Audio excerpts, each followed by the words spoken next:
eh, todo un panorama acerca de lo que es la enfermedad emergente y reemergente, pero definitivamente es bastantes cosas, ¿no? Bastante material y la idea es que podamos nosotros dirigirla, ¿no? En la actualidad existen innumerables, tanto emergente como reemergente. Al final y al cabo son términos, porque hay muchas enfermedades que se han reactualizado, pero que siempre han permanecido con nosotros. En algunas son nuevas, como en este caso eh, el COVID-19 que se le menciona de esa manera, que es un año muy especial por el coronavirus, y temas que se van a desarrollar en este ya tercer módulo del trabajo. Pero acá cuando uno ha revisado este tipo de información se da con una sorpresa tremenda. Y eso es lo que vamos a ver en la actualidad, porque quizás la situación mayor es cómo se presentan estos pacientes, ¿no?, en estas enfermedades. Se ha hablado de demasiadas cosas y definitivamente siempre les he mencionado a cada uno, inclusive hasta uno de mis propios grupos, siempre les hablo acerca de la necesidad de que el médico, en general todos nosotros, tengamos toda una referencia múltiple acerca de lo que es la salud pública, lo que es la epidemiología. Eso nos ayudará a nosotros también a tener todos los conocimientos para manejar estas situaciones como estamos viviendo actualmente con esta pandemia. Y una de las cosas que definitivamente eh, menciona, ¿no?, se menciona bastante, es que no, a pesar de tantas situaciones, hay un término que actualmente diría yo que es una de las cosas que realmente preocupan, ¿no? Se habló mucho acerca de que debemos compartir muchas situaciones. Antes, cuando estábamos prácticamente solos, si hubiéramos hablado acá hace 50 años atrás, esta situación no se veía con esta frecuencia, ¿no? Pero hay un término, podemos decir, social, político, de la globalización. Y eso lo menciona, ¿no? No es que lo mencione solamente yo, por si acaso. Es una mención que se hace a nivel de ahora con esta situación de pandemia, enfermedades, ¿sí? Hay cuadros que se manejan en Brasil, cuadros que se manejan en España, cuadros que se manejan en otros países, cuadros que se manejan inclusive hasta en el norte de nuestro continente, y habla de eso, la globalización. Este es el gran problema en el cual se ejerce un sinnúmero de enfermedades y pandemias. Y la mayoría, por una situación a veces no diría anecdótica, sino que uno refleja, es por la zoonosis. La zoonosis es una de las cosas tremendas que hay, que está participando en todo esto. Y uno podemos hablar de esto, ustedes van a encontrar muchos reportes de artículos que van a referir acerca de eso, ¿no? Y vemos esa situación actualmente en nuestra patria también. Pero ¿qué es lo que se menciona, no? Según la OMS se menciona algo así. Enfermedades emergentes es la incidencia que aumenta, dice, desde hace 2 décadas, o sea, hace 20 años, y se incrementaron en el futuro. O sea, se dan cuenta, no es una enfermedad nueva, ¿no? Es una enfermedad que está ahí y luego emergió. Es como si fuéramos a la playa, ¿no? Emerge un pez, emerge cualquier animal, pero está ahí. Y esta definitivamente tiene un proceso, dice, histórico, y esa es una de las cosas que tenemos que conocerlo. Actualmente sí hay una necesidad de conocer la situación histórica en parte de nosotros. El reemergente es el resurgimiento de enfermedades que habían sido controladas, erradicadas o de una incidencia disminuida. ¿Se dan cuenta? Solamente son términos que al final nos dice que siempre han estado con nosotros. Y esta es una de los pocos figuras que pueden ver que lo que hay actualmente en todos los niveles. Esta es ya en la página de la CDC, que sacó todo este panorama mundial, y definitivamente es una situación realmente crítica, ¿no? Porque ya están reemergiendo cierto tipo de podemos decir, de enfermedades que supuestamente no estaban con nosotros, ¿verdad? Por lo menos era una cosa muy esporádica, ¿no? Una es la coli 0,157.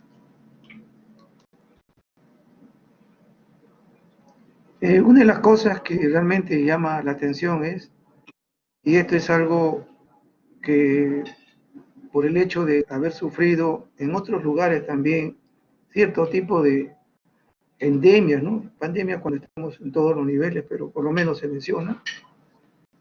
Y una de las regiones que realmente se está contribuyendo a todo esto es lo que menciona ahí, ¿no? La región mediterránea oriental. ¿Y cuál es el asunto? Les he puesto ahí la revista para que puedan ustedes buscarlo y se van a dar cuenta que hay una situación tremenda, ¿no? De tipo político, social, económico, etcétera. Y una de las cosas que se maneja acá en este nivel, referido en este artículo del año 2017, sistema de salud frágiles, lo tenemos todos. Mayor movilidad de la población, lo tenemos todos. Una rápida urbanización, lo tenemos todo. Un cambio climático, lo tenemos todo. Vigilancia débil, en lo que los últimos años, se lo digo, se ha venido abajo muchas cosas, incluyendo nuestra patria. Y eso porque nosotros en estos años hemos trabajado bastante acerca de la vigilancia, a nivel no solamente de tuberculosis, banco de sangre, ¿no? En todas esas cosas. Capacidad en la mitad del diagnóstico laboratorio, diría que más nos hemos hecho un reportaje en términos de diagnóstico muy rutinario, que a veces cuando vas a salir fuera tenemos ese problema. Entonces, hay una capacidad limitada, sí la hay. Y uno podría decir inclusive que en el Perú, que yo conozca, no tenemos ningún virólogo. Y eso debería ser también una situación que a nivel ya, no solamente de las universidades, del gobierno, etcétera, vea que hay unas especialidades también que signifique un manejo mejor. Creo que esto es un aviso para nosotros. Y luego la otra que no nos gustaría mucho manejar lo que es la interacción animal, y esa es la verdad. En la actualidad los animales ya son parte de la familia, duermen, comen, viven con nosotros, y se han multiplicado. Y es una de las cosas realmente tremendas, ¿no? Que lo que está sucediendo. Y las enfermedades que estamos viviendo son zoonóticas, por si acaso. Y esta situación de vulnerabilidad definitivamente se ve en esto, ¿no? Y miren, el año 70, para que dense en cuenta ustedes, estábamos hablando de la hepatitis C, enfermedad del IME, y la enfermedad transmitida por alimentos, igual la ciclofora, que hay trabajos muy buenos también, hechos en un hospital acá en nuestro medio, el Hospital Cayetano Heredia, enfermedad transmitida por el agua, esto también hay un trabajo también hecho ahí en la Cayetano Heredia. Síndrome pulmonar por hantavirus, ya se mencionaba, imagínense el año 70, enfermedad humana causada por la gripe H1, que también lo hemos vivido nosotros en términos así de manera pasajera acá en el Perú.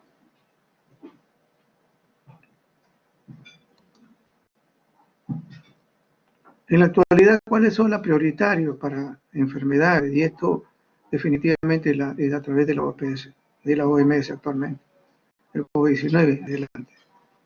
Fiebre hemorrágica del Congo, es una de las cosas tremendas que en estos días que he estado leyéndolo, de verdad preocupa.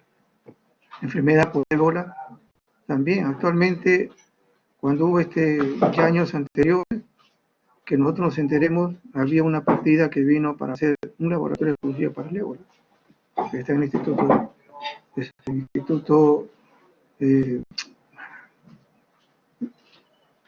no es medicina tropical, sino de salud,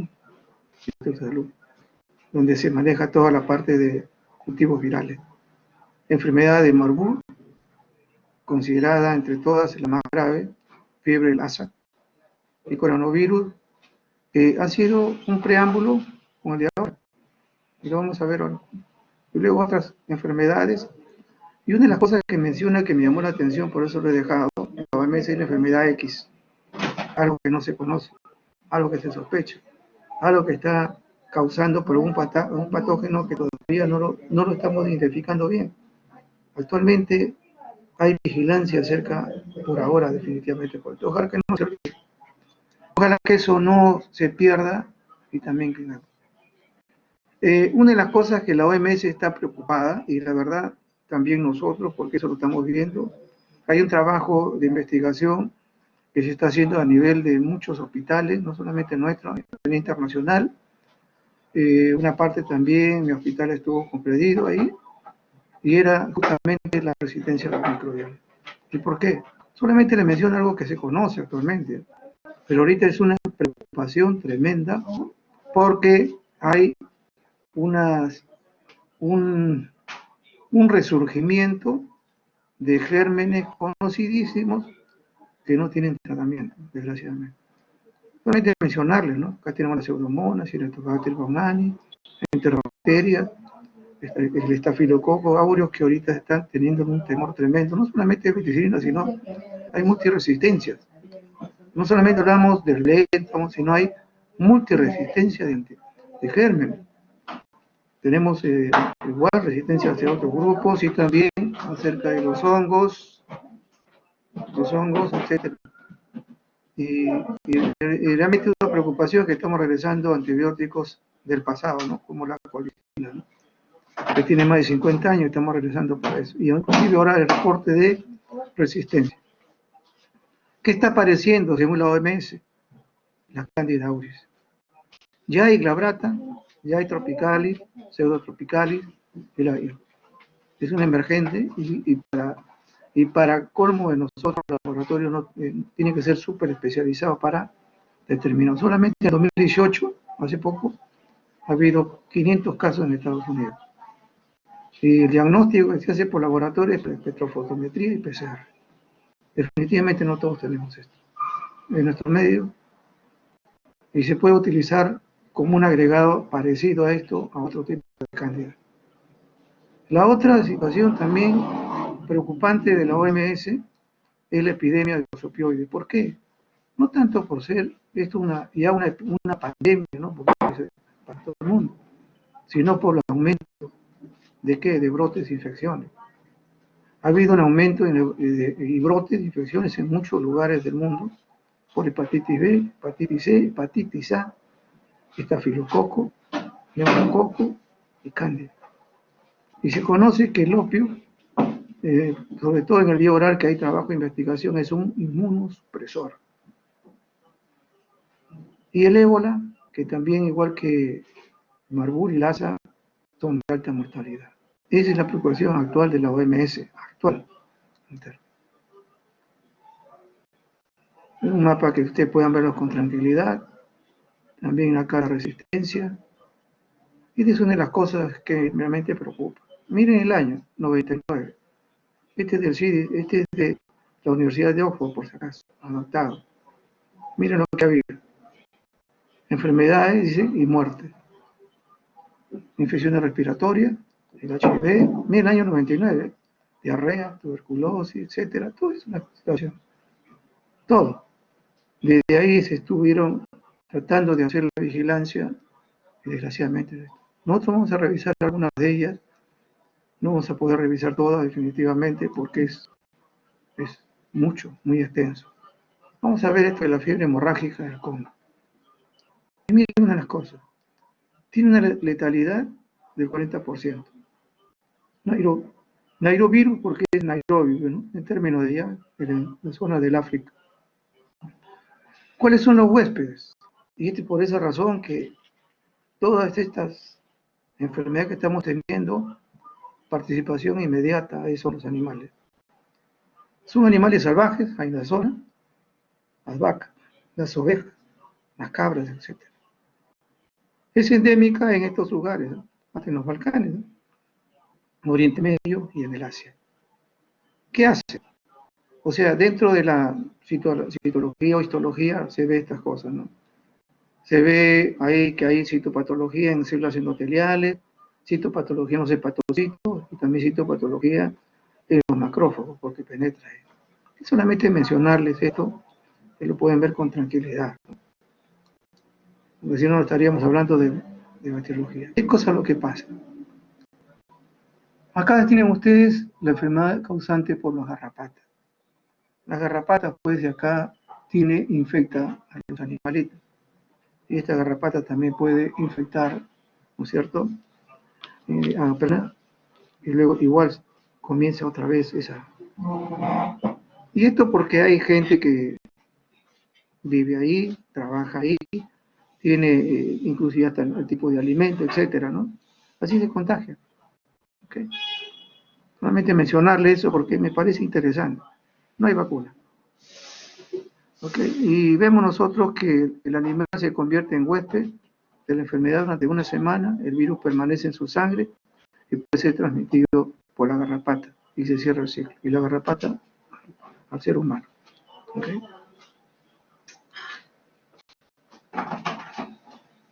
Ahí están una parte de los síntomas que me parece que es interesante también internarlo, etcétera. Vemos nosotros ahí algunas situaciones interesantes ahí. ¿Qué es lo que se observa en estos pacientes que tienen esta enfermedad del Congo? Anemia, trombocitopenia, leucopenia, problema hepático, alteración de la coagulación y definitivamente cuando hay aumento de la creatinina tiene un pronóstico, ¿no? El fallo renal. El problema es que hay que realizar estas pruebas de laboratorio para el diagnóstico, no para lo que estamos viendo acá, el laboratorio, para poder observar las alteraciones, se puede decir laboratorio, sino el hecho de que también esto necesita un laboratorio especial para esto. Se hace el cultivo puede hacerse el diagnóstico a través del ELISA, el PCR, cultivo de viral, que definitivamente no lo hacemos, puede ser el Instituto Nacional de Salud, y también la detención igual, ¿dónde? En sangre y en tejido. El 40% es muerte, casi el 50%. Pero esto no sería definitivamente lo crítico, ¿no? Por ejemplo, ahí, ustedes ven ahí lo que dice evidencia y el vector, la presencia, ¿no? ¿Dónde está la presencia de este vector? Que es la garrapata, en todos estos sitios. Inclusive en algunos lugares de Europa. ¿Vale? Okay. Y acá reportan el número de casos que biológicamente más están en estas zonas del oriente y aparte de lo que es el África. Pero la garrapata está en todos sitios. Okay. Así que cualquier viaje a Europa también hay que tener cuidado. Y es de la zona. Por eso uno le comenta, ¿no? En cualquier lugar ahorita es sospechoso donde pueda uno estar este animalito, esta garrapata, que puede definitivamente ser el transmisor de esta enfermedad. Como ahora hay viajes continuos, sucede esta situación. Felizmente todavía lo tenemos un poquito lejos, pero no tan lejos. Pues ya tenemos nosotros entonces la fiebre del Congo, 40%, y donde está implicando problemas de coagulación, ¿no es cierto? Problemas de esa triada, ¿no? Leucopenia, trombocitopenia, problemas de coagulación, problemas renales, problemas hepáticos. O sea, es un virus que no se localiza específica, sino hace daño por todas las partes. Por eso es justamente eso. Por ahí está la fiebre de Marburgo, considerada la más peligrosa y la más mortal en la actualidad, por la OMS. Pero una de las cosas que sucede, ¿por qué se llama Marburgo? Por la ciudad alemana. Entonces en Alemania ¿por qué? Porque se llevaban llevándose peletería, ¿no? Etcétera. E inclusive habían monos que estaban también para qué. ¿Por qué lo llevaban? Muchas veces lo hacen para sus zoológicos, esas cosas, ¿no? Pero es así. Había una importación de monos, entonces en estos países de Europa empezó esta enfermedad. fiebre hemorrágica viral grave, altamente mortal, por el virus de Marburg. Y ahí viene, ¿no? Cefalea, malestar general, hemorragia grave al 5 días, no hay ninguna vacuna igual, la letalidad hasta llegar al 80%, y la República Dominicana del Congo es donde más existe este tipo de problemas.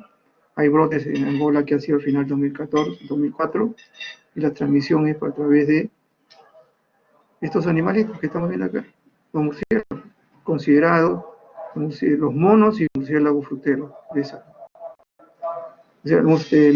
este huésped natural, y recuerden ustedes, es el que hace la transmisión de esto, ¿no? A través de sus elementos que eliminan. No tiene la enfermedad, pero hace eso. Y vemos nosotros ahí, ¿no es cierto? Todo lo que significa el contagio a través de la piel, y mire, vía respiratoria, no es una novedad. Igual los alimentos, etcétera, ¿no? Tenemos ahí otro tipo de animalitos también igual, pero hay que ser responsable. Miren, los animalitos, no solamente mencionarles, algunos se parecen a lo que nosotros tenemos. ¿Ok? Igual, ¿no? Miren, hay que hacer el aislamiento, cosa que sí se ve en términos de la patología, ¿no? Y acá, por ejemplo, ustedes pueden ver ahí, da también problemas de ¿qué? De coagulación. Acá está el macrófago, hay una inclusión eosinófila, que esto lo pueden observar. Lógicamente no con microscopía no rutinaria, ¿no? ELISA, PCR de las secreciones, y esto también es para observarlo, ¿no? Dice, y la observancia de inmunoglobulina G para flavovirus da una falso positivo. Significa de que va a ser positivo, pero si no es por estos tipos de virus, no por el compromiso de. Pero ¿cuál es el asunto del laboratorio acá? El aislamiento generalmente y los diagnósticos siempre van a ser especial, el ELISA y el PCR. No hay otra forma de poder diagnosticar este virus. Y miren ustedes también acá.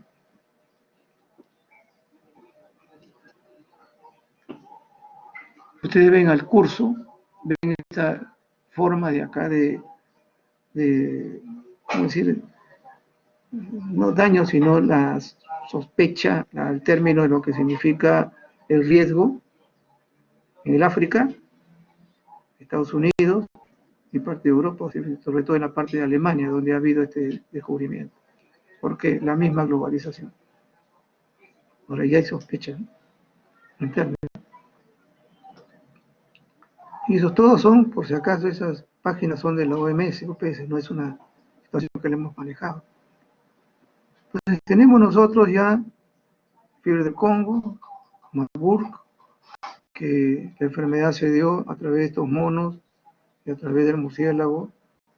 El diagnóstico que realmente lo que va a hacer solamente es a través del PCR y ELISA, y lógicamente las alteraciones tanto de la coagulación hepática, esas cosas, que se puede determinar, ¿no? Pero el diagnóstico definitivo es realmente de tipo aislamiento o los antígenos virales.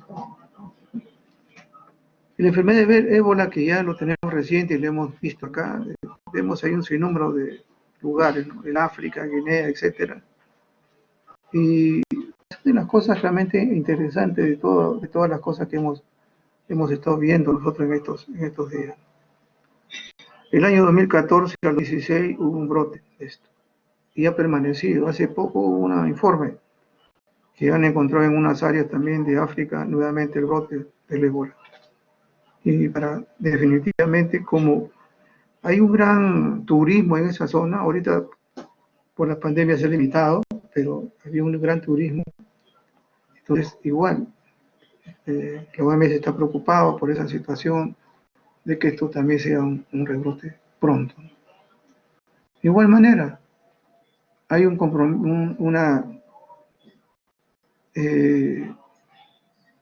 una responsabilidad también, ¿no? Y acá tenemos nuevamente al murciélago. Y el ébola en términos está considerado un virus peligroso, definitivamente. Y hay 5 tipos de virus, se menciona, para que lo vean con tranquilidad. Ahí está la sintomatología.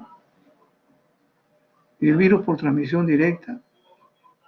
Miren, también heces, sudor, relación sexual, estar en manejo de los cadáveres o manipulación de objetos infectados también con cualquier depósito de este animal que tenemos ahí. Entonces, si uno se pone a pensar, esto casi es en todo. Ahorita el COVID también se han encontrado igual, partículas virales de esta enfermedad que estamos viviendo ahorita en las heces. Y no es de darle, porque como está en todos los tejidos, que también pueda tener algunos otros líquidos biológicos.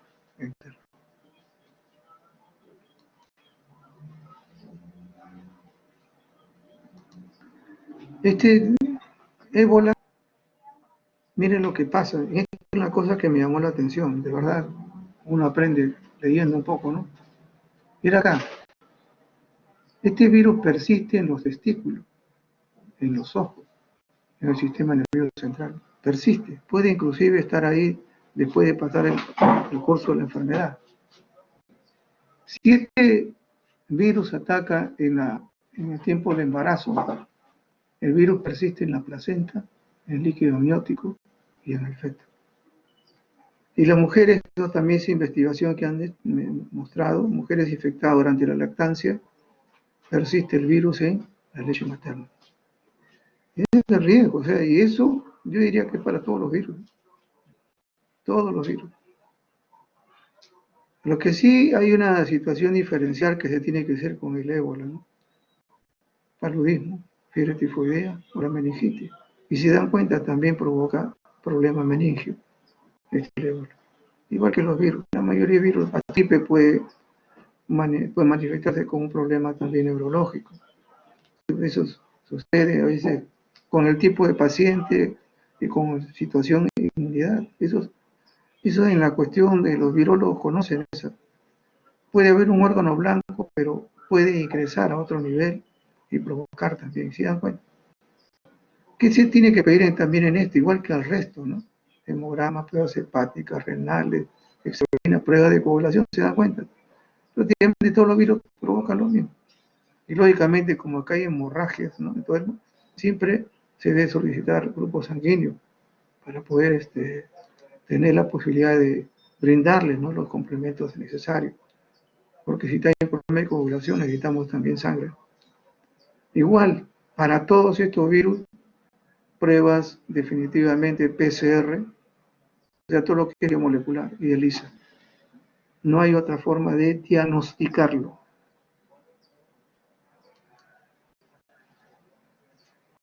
Y acá está la distribución del ébola. Pero siempre está así circunscrito, ¿no?, a otros niveles, pero está acá, prácticamente acá en esta zona. Y como acá va mucha gente a muchos de estos países por tener actividades turísticas en este tiempo.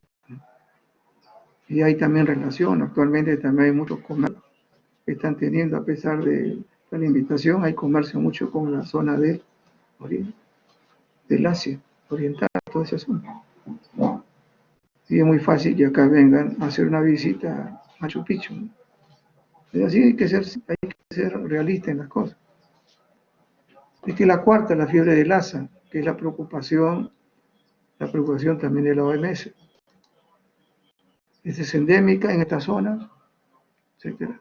La letalidad sí es cambiante, ¿no?, dependiendo, muy probablemente sea de la cuestión inmune, del 1 al 15%. Y esta es la lucha que está teniendo actualmente en Nigeria. Ese es un afiche de la OMS.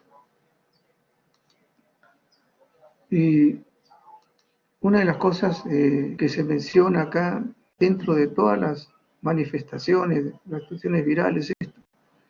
Dice, la presencia de proteinuria en orina. Algunas días se dan cuenta, es simple. En las fases tardías hay convulsiones, neurológico, temblor, desesperación, se dan cuenta, hay una situación acá neurológica, por eso casi todos los virus dan lo mismo. Después de un tratamiento a un paciente, el 25% queda con una sordera temporal. Puede haber trastornos de la marcha y también esto, ¿no? Si se dan cuenta, también hay dérmico, igualito hay neuría. Muchas veces, después de un COVID, un paciente queda también con algunos trastornos de este tipo muscular. Si no hay una sostén intersintomático de este paciente, definitivamente la muerte en 14 días. Si ocurre en el embarazo, muerte fetal, y en muerte fetal, muerte materna y muerte fetal en el 80%. Si esto ocurre siempre en el tercer trimestre, ¿no? Si ocurre en ese tercer trimestre. Y también son reportes de investigación. Entonces, igual, o sea, si dan cuenta, casi el virus es una repetición de toda la sintomatología. Acá quizás la particularidad de la fiebre de Lassa es la proteinuria. Entonces de ahí viene el riesgo también de problemas renal. Y mira esta fiebre de Lassa, en el 2018, 365 casos. Nigeria. Y esto ha sido, mire, en febrero del 2020, este año. Esos son los casos. Un 14 a casi 15% que ha tenido en esta zona. Y el diagnóstico diferencial de las fiebres, con todas las fiebres hemorrágicas víricas que hemos visto anteriormente, con todo, paludismo, shigella, todo eso, porque se parece.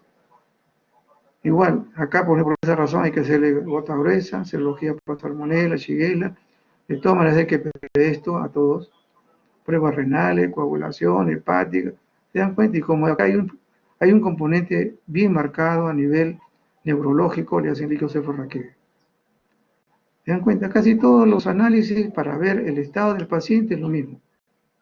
El diagnóstico, definitivamente ELISA y PCR. Diagnóstico, por eso siempre les digo, una cosa es el cuadro laboratorial para ver el estado del paciente, otra cosa es el diagnóstico. El diagnóstico lo hace solamente a través de eso. O en todo caso la autopsia, en el caso de la anatomía patológica. Y miren dónde están casi todas estas enfermedades, ¿eh? Sobre todo esto. Todo esto es en África. Y acá hay algunos... ok, se dan cuenta. Miren dónde está, rebora. Y eso me llama la atención, no hay una seguidilla de contagios seguidos, ¿no? Salvo esto que están alejados, pero ya hay dos, donde existen estas fiebres hemorrágicas. Ya esto lo iba a sacar, pero me olvidé de dejarlo, lo dejé, bueno. Acá hay otras enfermedades y miren cómo está repartido. Okay. ¿Qué hay con el coronavirus? Entonces, si se dan cuenta, hemos pasado solamente una cosa muy simple ahí, de ver la sintomatología y casi todos los exámenes de la forma cómo se maneja el paciente están ahí, hemograma, pruebas hepáticas, pruebas renales por coagulación, si es hemorragia hay que darle sangre de todas maneras, etc. Pero el diagnóstico es ELISA, PCR. Algunas con otras especialidades, pero es así el diagnóstico, porque todos estos cuadros son de tipo viral, no se hacen el diagnóstico de rutina. ¿Qué hay con el coronavirus? No vamos a tocar el COVID porque hay una clase especial para eso. Pero acá hay una situación tremenda, ¿no? Ahí está, microscopía electrónica.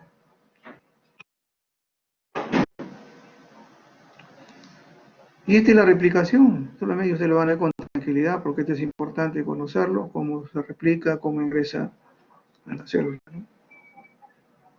Esto ya se ha hecho, está en la revista que le he puesto, será interesante porque como médicos tenemos que saber dónde estamos ubicados. Esta es una enfermedad que estamos viviendo actualmente, son los hermanos que estamos viviendo. Y ven ustedes acá, nada más, miren esto. Este es el MERS, este es el SARS, esto es lo que estamos viviendo ahora. O sea, hay una semejanza, lo hay. Quizás este puede variar un poquito, pero el resto son iguales. La pregunta es, si se conoce casi el genoma de ellos, ¿por qué no se ha hecho una vacuna ya? Y esto es lo que está pasando con toda esa variedad de coronavirus, ¿no? Acá todavía no se sabe un intermediario, ¿no es cierto? Que eso es lo que está investigando también, en este caso, para este tipo de virus. Pero casi todo está estos animales, el murciélago y luego su relación con animales que están más cercanos a nosotros. Y me van a disculpar los que les gustan a veces los meninos, pero también están, ahora están en investigaciones, están viendo de que puede haber una relación también con animales muy domésticos, por cierto. ¿Qué hay con el SARS? Que fue una de las cosas que se mencionó, que hubo casi una pandemia, casi. Felizmente no llegó mucho a nosotros, solamente se quedó en algunos lugares cercanos, como está en Brasil y Colombia. Enfermedad respiratoria por coronavirus. Síndrome respiratorio agudo grave. En el Asia, 2003. En Hanoi, en Vietnam, fue visto por primera vez, pero supuestamente empezó en China. Se propagó a 29 países, 5 continentes, 8.000 casos, etcétera, en 2014. En 2002 apareció, 2004 y había un reporte. ¿Y dónde estaba? Miren, Norteamérica, alrededor, Sudamérica, 3 casos nada más, en Brasil y uno en Colombia, y Europa, Asia, y ahí se contiene el brote global en el 2013. Había bastante calidad y competencia, me parece, ahí para hacer eso. Y luego lo que está sucediendo es esto, miren lo que mismo de ahora, ¿no? El surgimiento de los reservorios animales. ¿Y qué es? El peligro de contaminación por aerosol. Lo mismo que ahora se menciona y que se coloca, etcétera. ¿Cuál era la alternativa de la OMS? Restricción de viajes en cuarentena. Lo mismo que ahora, ¿no es cierto? ¿Qué cosas les coloco esto para que se den cuenta? Se aisló en civetas, estos caballeros que están acá, ¿eh? Perros mapaches, y lógicamente también está, en este caso, el murciélago. ¿Ok? Todos estos, este animalito actualmente en la zona de Asia, no solamente en el África, parece un perro, ¿no? Eh, lo utilizan como cierto amuleto milagroso, ¿no? Buena suerte. Sin embargo, es uno de los responsables también en esto. Entonces, come carroña, viva, roedores, lagartos, ranas, aves, todas estas cosas, por eso se contagia.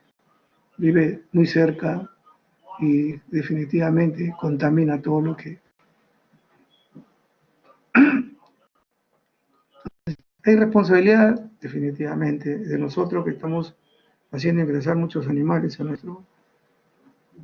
Y ahí viene, ¿no? Mira, el año los 65, había, dice, un virus que provocaba una bronquitis de pollo, con toda la relación citopática, etcétera, y hicieron este estudio en quién, estudiantes de medicina tenían resfrío, había un brote ahí, y vieron que este virus era semejante a este virus de la bronquitis de pollo. En principio la gente viral veterinario dice tracto respiratorio, problemas de gastrointestinales, como sucede ahorita, ¿no? Problemas del sistema nervioso, también sucede ahorita, renales, también sucede ahorita, y se han descrito que partículas de coronavirus civil semejante, como ahorita lo están haciendo. Este es el año, estamos hablando de este SARS del 2002, o sea, prácticamente hace 20 años casi. ¿Y cuál era más o menos las cosas, esos elementos pasivos, ¿no? Cucarachas, ratas, ingieren, eliminan el virus, pero son asintomáticos. Aquí están utilizando un modelo animal con todos los biológicos de estos animales, porque como todos los animales comen las cosas del suelo, así, ahorita están teniendo un modelo animal que a través del mono está haciendo producir esta enfermedad. Pero una de las preguntas que está interrogando es acerca de este animalito conocido, ¿no? Que también ingiere cosas de fuera. También. Y miren lo que normalmente se hace, se produce en laboratorio, ¿no? El hemograma, en este caso del SAR, linfopenia, trombocitopenia, PCR alta, ¿no? Proteína C, en este caso es no eh, reacción en cadena polimerasa, sino es el PCR, ¿no?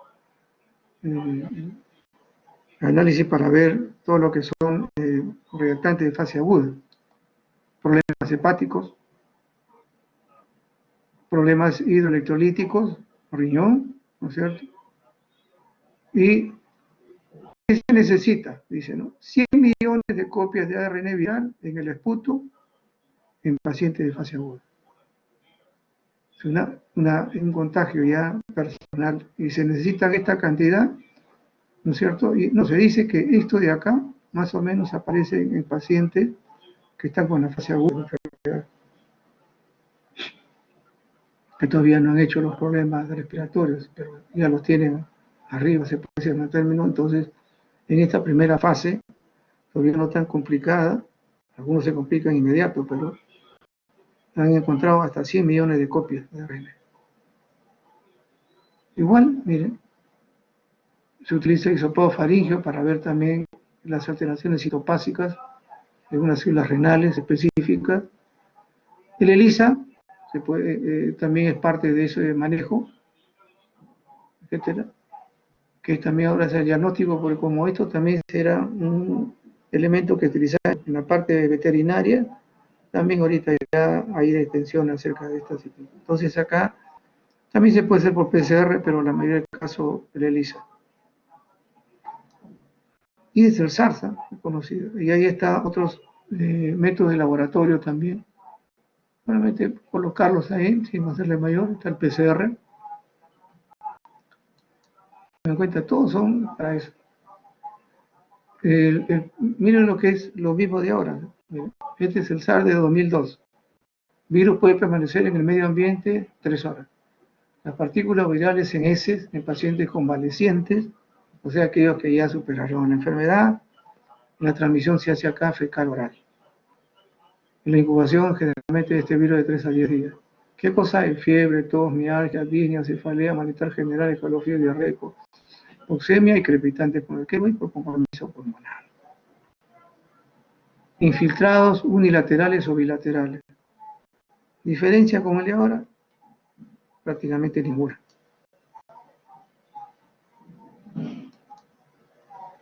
Y acá está el número probable de estos casos para ese tiempo, ¿no? Generalmente era en zonas. ¿Okay? También hay acá en el norte. Zona del Medio Oriente y en el norte. Y todavía están ahí, ¿no? Por si acaso. Y eso apareció, ese virus que apareció en la zona SARS, en esas zonas que ustedes han visto, y aparece posteriormente el MERS.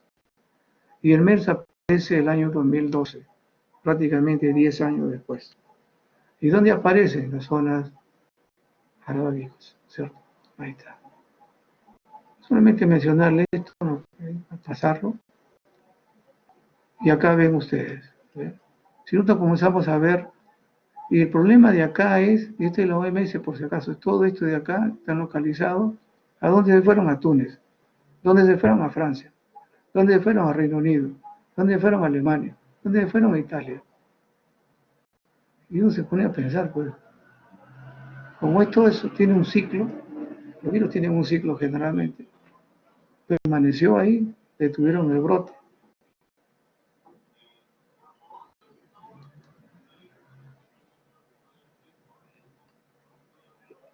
¿Y a quién le echan la culpa acá? Aparte también de otros tipos de animales, como también que también hay murciélagos, todas esas cosas, animales allá. Este es el virus del MERS, que también es un coronavirus. Ahí por la zona es en este caso el dromedario, ¿no? Ahí se le echa la culpa. Igual también da todos los problemas de tipo de coagulación, todo esto. Y acá sí ya se estaba hablando de algo que ahora se está hablando, del MERS, ¿no? Que es también el coronavirus. Factores de riesgo en los países: diabetes, cáncer, EPOC, problemas respiratorios, cardiópata o aquel que sufre de un problema renal. Ya se está hablando. Y miren lo que pasa en la autopsia del MERS, en este caso. Hay un daño alveolar difuso, igual que ahora. Hay antígenos MERS-CoV, que no es el 19 de ahora, en neumocitos y células sensitivas epiteliales. Hay presencia del virus al nivel de los alveolos. No hay antígeno extrapulmonar, dice el Merco, ni en el riñón, ni esto, donde exclusivamente, a pesar que provoca también problemas ahí, acá donde se han encontrado a nivel respiratorio.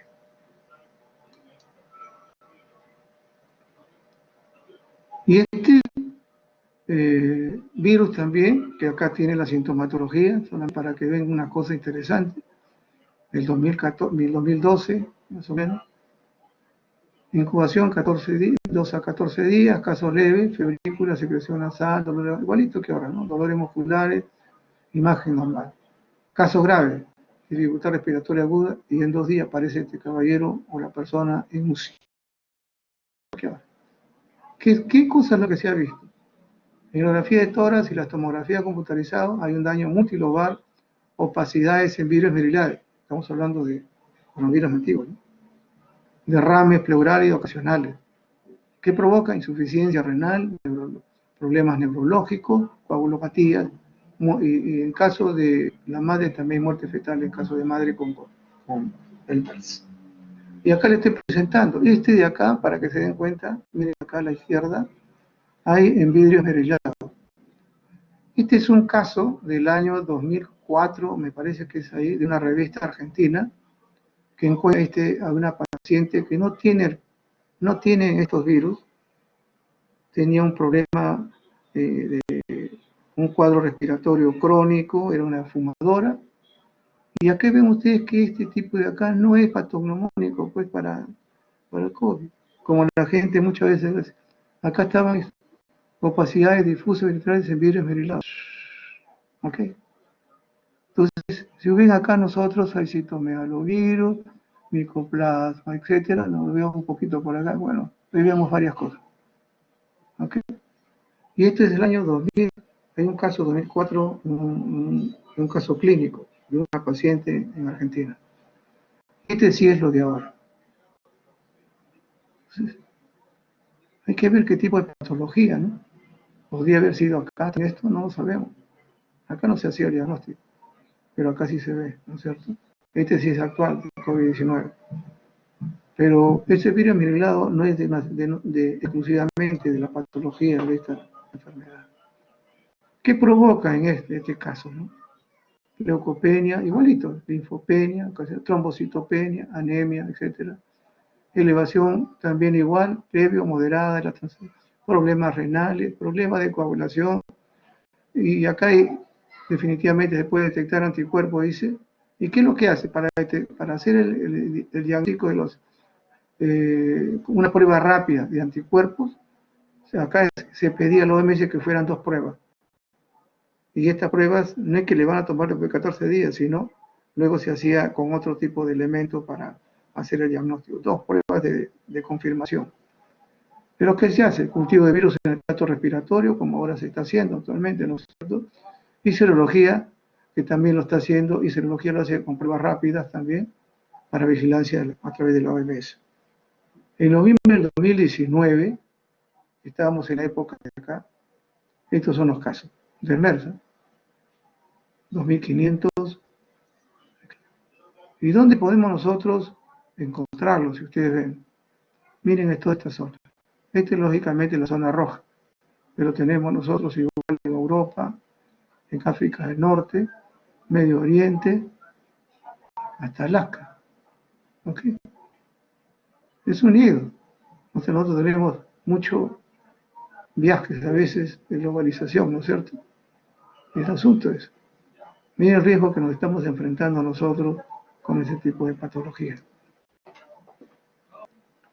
Y definitivamente todos son coronavirus, solamente mencionarle esto, acá está el está el SARS, son muy semejantes, y dentro de todo eso, toda la moraleja que podemos tener. Compromiso. No hay vacuna, ¿qué es esto?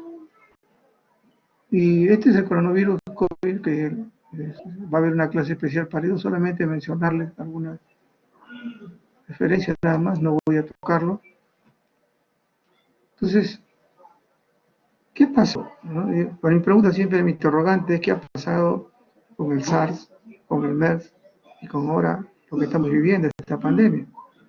¿Qué ha pasado cuando todos esos elementos de coagulación, problemas neurológicos, problemas respiratorios, problemas renales, ya se conocían? ¿Verdad? No puedo entenderlo. Definitivamente no lo puedo entender. Y eso ya tenemos casi 20 años la primera. Y como recuerden ustedes que el virus tiene siempre una mutación que puede significar 2 años, 4 años. Definitivamente, ¿a qué nos estamos enfrentando cuando ya el virus está regado en la zona del norte? Pasamos a la otra consideración de la OMS, que también es un problema que está, felizmente para nosotros todavía no lo vemos con tanta facilidad, ¿no? Pero ya en los países cercanos a nosotros hay bastante. Es una enterobacteria inocua, sí, hasta que aparece una coli 0157, H7 como su calificación, que produce una toxina, ¿no? Que parece a la toxina de la Shigella dysenteriae. ¿Y dónde ocurre esto? Generalmente en los países donde hay alto consumo y hay producción de carne, ¿no es cierto? Brotes, carne, las carnes, etcétera, crudas, poco cocinadas, leche cruda, hortalizas, semillas germinadas. Ahí comenzaron a ver que había una adherencia. Y definitivamente el mayor riesgo era en este caso del EDA, ¿no? Que siempre ha sido menores de 5 años. Pero esta toxina definitivamente, esta toxina, ¿qué es lo que está provocando? ¿No? Porque ahorita ya está hablándose también de tipo zoonótico, ¿no? Porque hay contaminaciones con otros animales. El síndrome urémico hemolítico, ¿no es cierto? Eso es conocido actualmente. Hay casos, no hay tantos, pero hay casos en nuestro medio todavía en esto, pero en otros lugares sí los hay. Anemia hemolítica, trombocitopenia, falla renal y el 5% de los casos mortales. ¿Dónde es prevalente? Estados Unidos, carne, Canadá, Australia, carne, Europa y en Argentina, carne. ¿Ok? Más o menos en Argentina se da casi 500 casos al año. La incidencia que se tiene a nivel general es las diarreas en términos de 12 a 14 por 100.000 en menores de 5 años. ¿Okay? ¿Cuál es el problema de todo esto? ¿No? Que definitivamente muchas veces, y este es uno de los grandes problemas que está viendo en nosotros. ¿sabes? Hay a veces antisueros que podemos tipificar a los gérmenes, como lo sucede, pero a veces salió por ahí otro diferente. Por eso que mucho se habla que a veces este virus de repente no es del mismo China, sino viene de otro sitio que ya tiene una variante, etcétera. Entonces, en algunos da positivo, en otros da negativo, etcétera. También se está hablando de eso, ¿no? Pero vemos nosotros que también no solamente virus, sino también a través de los problemas bacteriológicos, es que también hay variantes. Hay 400 serotipos implicados en los brotes de EDA. ¿Y qué provoca? Una colitis hemorrágica, ¿no?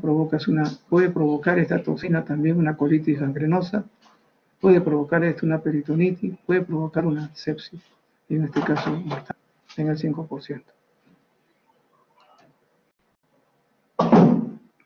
Y esto es lo que vemos nosotros, ¿no? Hay países ahí que están con la sospecha, ¿no es cierto? Más el año 2000, la contaminación también que fue en el suministro de agua. Por este. Dice, la OMS menciona muerte de 380.000 niños al año, menores de 5 años, porque ellos han visto que aproximadamente son 210 millones de casos de diarrea. ¿Cuántos de ellos son por este tipo de germen? Es un desconocimiento total, ¿no? ¿Qué se debe hacer para diagnosticar esta EDA en estos niños, sobre todo, que son graves? hay que hacer cuerpo cultivo. Y luego del cuerpo cultivo se utiliza un antisuero para detectar el antígeno 0,157. O sea, el hallazgo es en heces y hay que hacer el cuerpo cultivo. Lógicamente, cuando hay todas estas variedades del síndrome, hay que ver por qué no hay coagulación, hay hemolisis, hay hemorragia, hay que ver pruebas renales, hay que ver su hemograma, hay que ver la funcionabilidad también de esto, el compromiso de la bilirrubina, la descompensación del niño, y esta es una fase aguda, ¿no? Pero el diagnóstico lo hacemos a través de esto. Estas son pruebas para ver la situación del paciente, siempre les digo. El diagnóstico es esto. El aislamiento y luego el uso del antisuero para detectarlo. Ese es el diagnóstico. Y estos son lo que actualmente están dolor de cabeza, como dice la OMS, la AUDIS, la BRACA tropical. En nuestro medio ya tenemos esto, por si acaso. Esto todavía, de repente, por lo que no tenemos la parte tecnológica, pero esto de acá, estos dos, ya hay reportes acá en nuestro medio.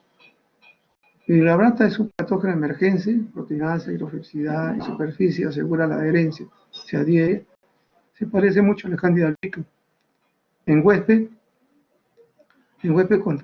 que tiene, en este caso, disminución del antígeno A en vaginal, mucosa, disminución del hepatito C, etcétera, o también es paciente diabético.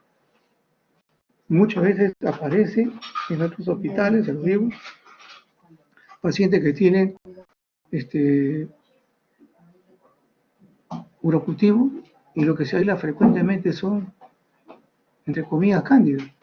Como no sé, probablemente no tenemos todavía esa determinación de hacer la diferenciación, sale como Candida albicans. Y está ahorita resistencia a los azoles. Se está mencionando también la preocupación por eso, la OMS.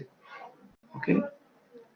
Y acá algunas situaciones de lo que pueden, pero generalmente cuando hay este tipo de infecciones son pacientes siempre que están inmunocomprometidos, no hay problema inmune ahí.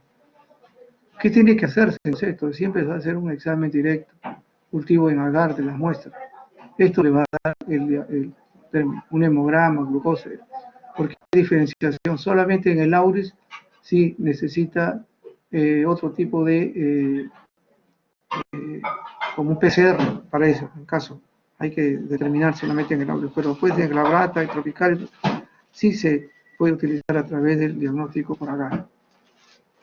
Y ahí vamos a ver la resistencia. Y miren, ¿y ahora por qué hay, no?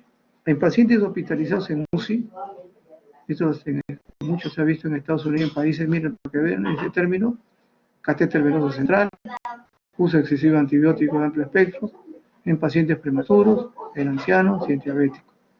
En 2009 en Japón, miren, en Corea del Sur fue este año, en Alemania en 2017, y luego está en Colombia, Corea y todos estos países. Y ahí está, ya para acercarnos a nosotros, estamos hablando del 2019, están en todos estos países, Chile, Venezuela, estamos cerca. Hay una situación ahí de... Bueno, se lo digo, nosotros quisimos hacer un trabajo acerca de esto hace bastante tiempo. Hubo un diagnóstico inclusive hasta de un paciente, que también estaba uno comprometido, estaba con glicocefaropaquídeo. No pudimos después hallar el lugar donde podía haberse contagiado. Algunos dicen que son medio ambiente, en el suelo, etcétera, ¿no? Pero no pudimos hallarlo. ¿Dónde se aísla este cándida? Puede ser en sangre, en heridas, canal auditivo, el puto, en orina, y salvo en el auris, sobre todo en el auris, biología molecular, ¿no? Eso es lo que tenemos que hacer nada más. No hay otra forma de diagnosticarlo como patólogo. Y ahí está, mire. Estados Unidos, Alaska, en la zona norte también, ¿no? Venezuela, Europa, África, Japón. ¿Sí? Es la preocupación, porque eso, sobre todo en estos pacientes comprometidos, puede haber ese tipo de problemas, ¿no es cierto? Entonces, ¿cómo poder tratarlo cuando hay resistencia a los azoles? hay alternativas, lo puede haber. Desgraciadamente no quisiéramos tenerlo, pero ya hay Candida glabrata en nosotros, en nuestros medios también. Y ha sido diagnosticado en un hospital, por si acaso. Hay artículos también que ustedes pueden revisar. Ese es el problema. Pero, ¿qué es esto? La tuberculosis, solamente estoy tocando esto porque ahí es extremadamente resistente, ¿no? La OMS es emergente. En nuestro medio ha bajado la tuberculosis primaria, sí, pero ha subido esta. Es un poco difícil, ¿no? Pero es así. Y acá hay solamente para que ustedes puedan apreciarlo con tranquilidad cómo es que sucede esta situación de ingreso, ¿no? Aquí hay una buena referencia para que ustedes puedan verlo. Un poco de fisiopatología, ¿no? Se dice que la tuberculosis, 1 de cada 10 casos, hay una. En este caso estamos hablando de la resistente, por ejemplo. En 2018, tuberculosis total general es 10 millones de personas, 1.5 fallecieron. Casi diríamos la tercera parte, no fue por pacientes con HIV. Ahorita para la OMS esta es una crisis de salud pública, definitivamente. O sea, hay terapias que no están funcionando. En 2019 la OMS reportó casi 500.000 casos resistentes a rifampicina y el 78% era multirogo resistente. La incidencia de esta tuberculosis en el mundo se está reduciendo, pero lo que está subiendo es en este caso las resistentes, ¿no? Acá sería bueno que ustedes lo vean con tranquilidad, acá están las situaciones, se van a dar cuenta cómo es el apego, ¿no? Que es la parte más de fisiopatología. Entonces, ¿qué cosas que hay que hacerle con la tuberculosis? Ustedes ya lo saben, ¿no es cierto? Ahorita, ¿qué se está haciendo para el diagnóstico de qué prueba de diagnóstico se está utilizando para los pacientes con resistencia? Actualmente hay una prueba que se llama el AXPER. Ahorita no sé, parece que por ahí se me ha borrado. Es una prueba de biología molecular que en 45 minutos, hasta máximo 2 horas, le dan a ustedes el diagnóstico de la tuberculosis por biología molecular más resistencia. Entonces ahí por eso tenemos la tipificación. Actualmente se está haciendo esta biología molecular prácticamente casi en todos los hospitales a nivel nacional. Ya se está haciendo esto, ya debe tener más o menos un año. O sea, hay equipos para eso, hay material para eso y se está utilizando. Y este es el diagnóstico ya. Biología molecular más resistencia es el diagnóstico para estos tipos de... Porque si no tendríamos que hacer el cultivo. El cultivo demora 60 días. Y luego de ahí otros 45 días para ver la resistencia. Entonces actualmente hay más de 2 horas por biología molecular se hace el diagnóstico de tuberculosis más la resistencia. Entonces estamos en la tuberculosis multidrogo resistente. Entonces eso es lo que tenemos nosotros ahorita como diagnóstico. Creo que nada más, me parece. Ya, ok.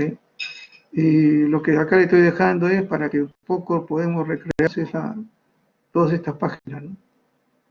Que son importantísimas y se van a dar cuenta de que no estamos hablando de cosas que son extrañas. Y vuelto, ¿no? Todas las enfermedades hemorrágicas que hemos visto, que son así como una situación nada más general, muy general, prácticamente especial realiza el diagnóstico. Todas hay que hacerle hemograma, hay que hacerle sus problemas hepáticas, renales, problemas de coagulación, etcétera. Su examen de sangre también, lógicamente, se ven en todo. Y en estas últimas que estamos viendo nosotros con el coronavirus, se están aislando, ¿no? También partículas en las heces. Lógicamente aparato respiratorio, etcétera. Pero igual, el examen es diagnóstico por ELISA o PCR, que es el único, reacción en cadena polimerasa. Son los únicos diagnósticos a través del virus, salvo cultivos virales, que nadie lo va a hacer acá, definitivamente. Es peligroso. Y luego toda la sintomatología del paciente. Todas enfermedades zoonóticas. Todas hay un compromiso definitivamente de animales muchas veces domésticos que todavía lo tenemos nosotros. Y salvo esas bacterias, tanto la coli, que es el coprocultivo, ¿no es cierto? Coprocultivo y el hallazgo con el antisuero de tipificación, tenemos ya al último lo que son las cándidas, la auris, la grata y en este caso tropicales también. En la auris el problema es que hay que hacerle pues prácticamente es biología molecular, un PCR, eso no es para el diagnóstico. Y generalmente estas cándidas, el huésped es una persona inmunocomprometida. Inclusive están diabéticos, cáncer, HIV, en ancianos, muy ancianos o en niños prematuros. Y con nosotros tenemos ya definitivamente marcado. Bueno, hasta ahí es, no sé si habrá alguna pregunta. Si no, buenas tardes. Dylan. Doctor, ¿podría decir cuál es la diferencia entre la fiebre hemorrágica de Marburgo junto con lo que es la ébola? ¿Cuál es la diferencia entre las dos en síntomas o en pruebas de laboratorio? Mira, vamos a verlo. Pequeño repaso.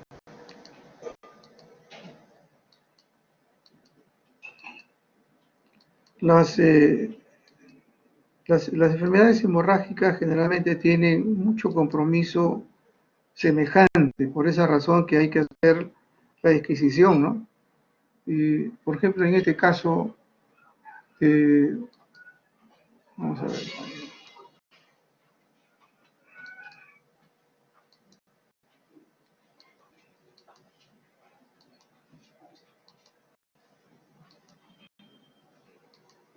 Este es el Lassa.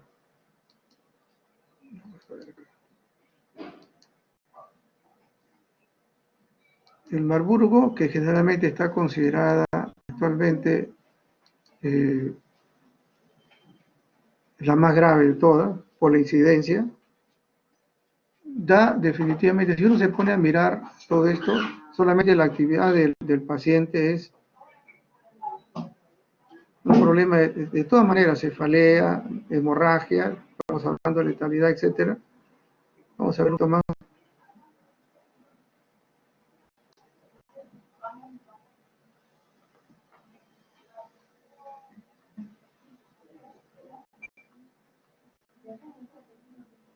A ver, vamos a ver primeramente la otra. ¿Cuál me dijiste tú? ¿Marburgo y ébola? Sí, doctor. Ok. Generalmente todas estas son enfermedades hemorrágicas y el compromiso que puede dar definitivamente va a ser no he querido tocar mucho acerca de la parte de la sintomatología, ¿no? Pero bueno, si ustedes ven acá, por ejemplo, va a haber un compromiso que neurológico, respiratorio, etcétera. Aparte para el problema hemorrágico, etcétera. Esa es la sintomatología propia de. Y acá lo que se ha visto en esta Marburgo, generalmente, que da también, como le digo, casi los virus dan la misma sintomatología respiratoria, pulmonar, renal, hepático, por eso hay compromiso neurológico, todo eso, es la localización, el tipo de respuesta, se puede decir en términos, ¿no? ¿Qué cosas se ven?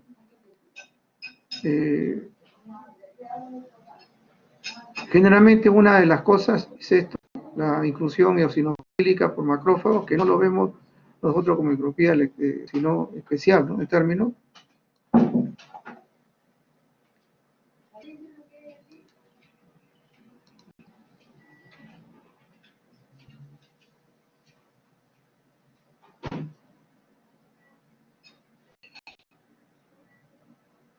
Y el tipo del ébola, generalmente, que también es otra, todas estas son fiebres hemorrágicas virales.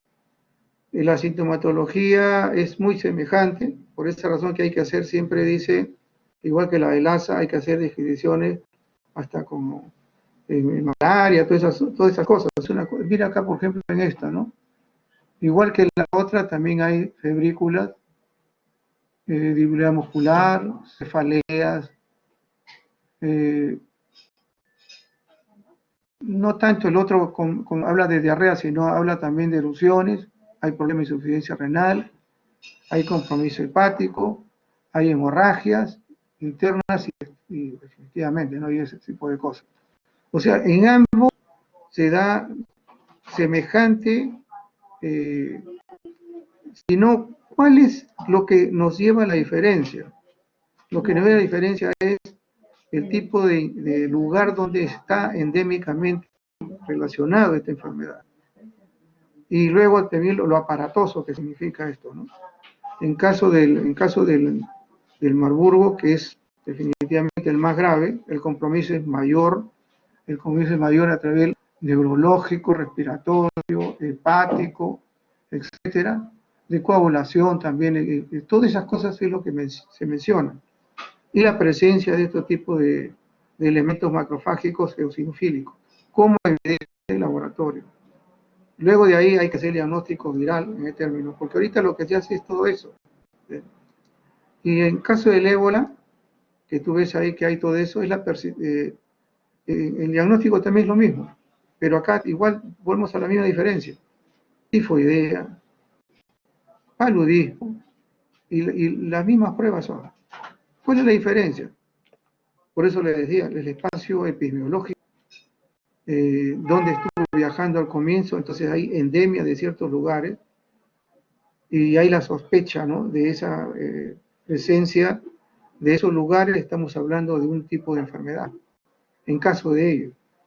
Pero el problema ahorita es que ya casi todas estas enfermedades están regadas en muchos lugares, pero generalmente, miren, el ébola actualmente está concentrado acá. Ha habido casos en Estados Unidos, 1 o 2 casos en Inglaterra, pero la mayoría está concentrados acá. De acá sale un paciente, y no vamos a hablar de dónde, ¿no?, pero aparece por cercano a nosotros, la relación de dónde ha salido, eso te hace sospechar de esta enfermedad.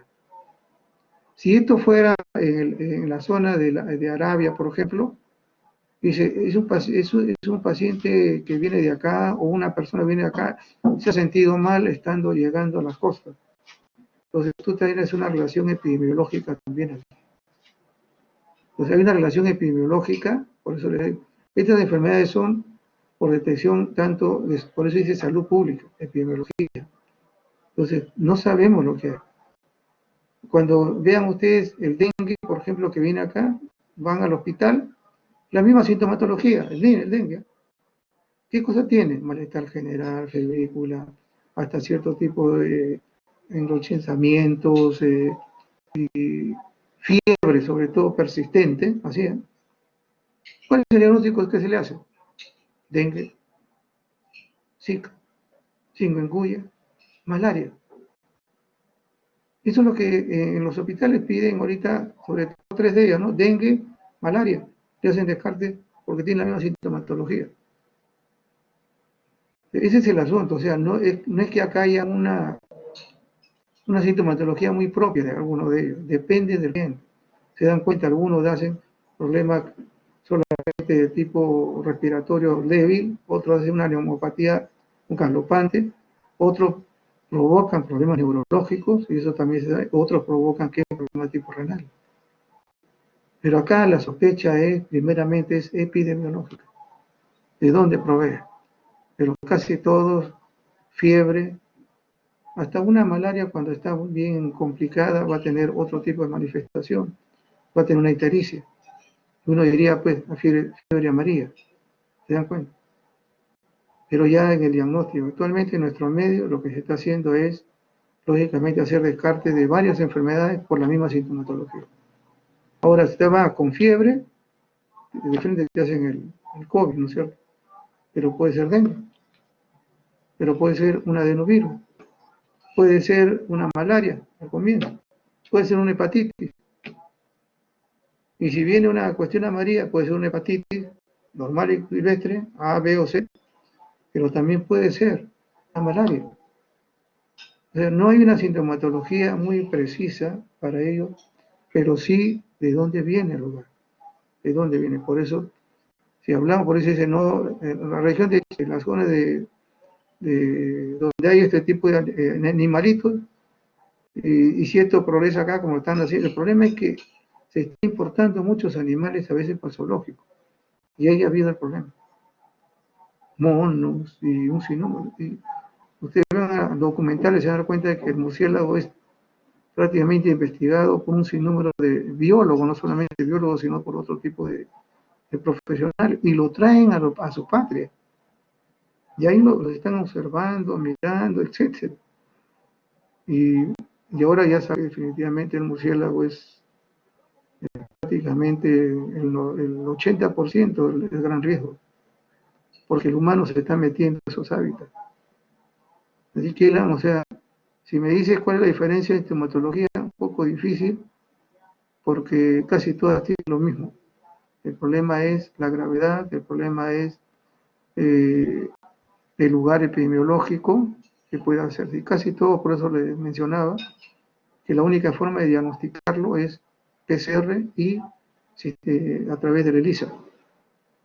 En este caso también son dos pruebas inmunológicas, que gracias no las tenemos nosotros acá.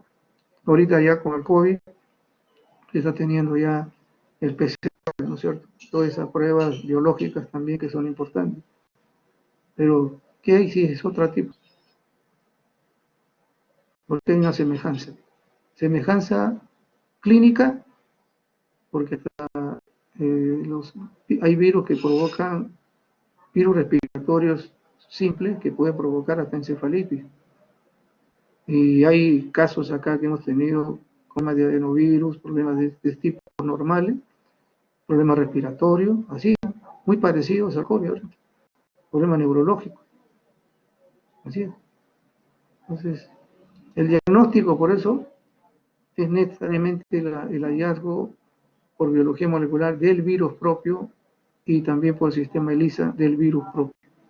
Eso es lo que hace el diagnóstico. ¿Ok? Bueno, nos vemos para la próxima. Buenas tardes.